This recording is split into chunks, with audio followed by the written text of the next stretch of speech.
ஆத்ம வித்யா யோகாவின் ஆன்மீக நறுமணம் ஆக்கம் பெறும் நம் மனம்.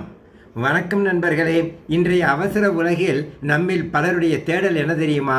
மன அமைதி. ஆனால் காலையில் எழுந்தது முதல் இரவு உறங்குச் செல்லும் வரை ஏதோ ஒரு பதற்றம், கவலை மற்றும் மன அழுத்தம் நம்மை தொடர்கிறது. நம் நிம்மதியை நாம் ஏன் இழக்கிறோம் என்று என்றாவது சிந்தித்து பார்த்திருக்கிறோமா? நம் நிம்மதி குறைவதற்கு முதல் காரணம் நம்முடைய எதிர்வினைகள், ரியாக்ஷன்ஸ், எதிர்பார்ப்புகள், எக்ஸ்பெக்டேஷன்ஸ் ஆகும்.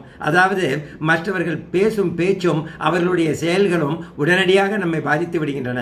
அவர்கள் ஏதோ ஒன்றை சொல்ல நாம் இங்கு கோபப்பட்டு நம் இரத்த அழுத்தத்தை உயர்த்தி கொள்கிறோம். அடுத்தது எதிர்பார்ப்பு.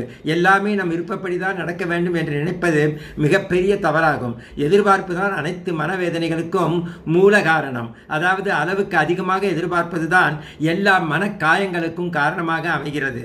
யார் எப்படி இருந்தாலும் என்ன நடந்தாலும் சரி பரவாயில்லை, இதனால் என் மன நிலையை நான் கெடுத்துக்கொள்ள மாட்டேன் என்று நாம் எப்பொழுது அமைதியாக கடந்து போக பழகுகிறோமோ அப்பொழுதே பாதி நிம்மதி நமக்கு கிடைத்துவிடும். அடுத்த முக்கியமான விஷயம் சார்பு நிலை, டிபெண்டன்சி. நம் மகிழ்ச்சிக்காக நாம் மற்றவர்களையோ அல்லது வெளியில் இருக்கும் பொருட்களையோ சார்ந்து இருக்கிறோம். அவர்கள் பாராட்டினால் நான் சந்தோஷப்படுகிறேன். புதிய அலைபேசி வாங்கினால்தான் நிம்மதியாக இருப்பேன் என்று நினைத்துக் கொள்கிறேன். வெளி உலகில் எல்லாவற்றையும் தேடுகிறேன். நிபந்தனைகளை விதிக்கிறோம். ஆனால் உண்மை என்ன தெரியுமா? மகிழ்ச்சி என்பது வெளியில் இல்லை, அது உங்களுக்குள்ளேயே தான் இருக்கிறது என்று எல்லா ஞானிகளும் கூறுகிறார்கள். மகிழ்ச்சி நம்மையே சார்ந்துள்ளது. நம் சந்தோஷம் நம் கையில் மட்டும்தான் உள்ளது. உங்களுடைய மகிழ்ச்சியை மற்றவர்கள் கைகளில் ரிமோட் கண்ட்ரோலாக கொடுத்து வைக்காதீர்கள். சரி, இதையெல்லாம் எப்படி மாற்றுவது?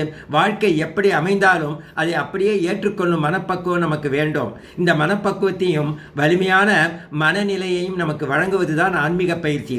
தினமும் 10 நிமிடம் தியானம் செய்வது, 10 நிமிடம் பிராணாயாமம், மனமுருகி மற்றவர்கள் நலனுக்காக பிரார்த்தனை, சத்சங்கம், நல்ல எண்ணங்களை வளர்த்துக் கொள்வது, மனதை அமைதிப்படுத்துவது ஆகியவையே ஆகும். இவற்றை எல்லாம் கடைபிடித்து நம் மன அமைதியை, மன மகிழ்ச்சியை நமக்குள்ளேயே கண்டுபிடிப்போமாக.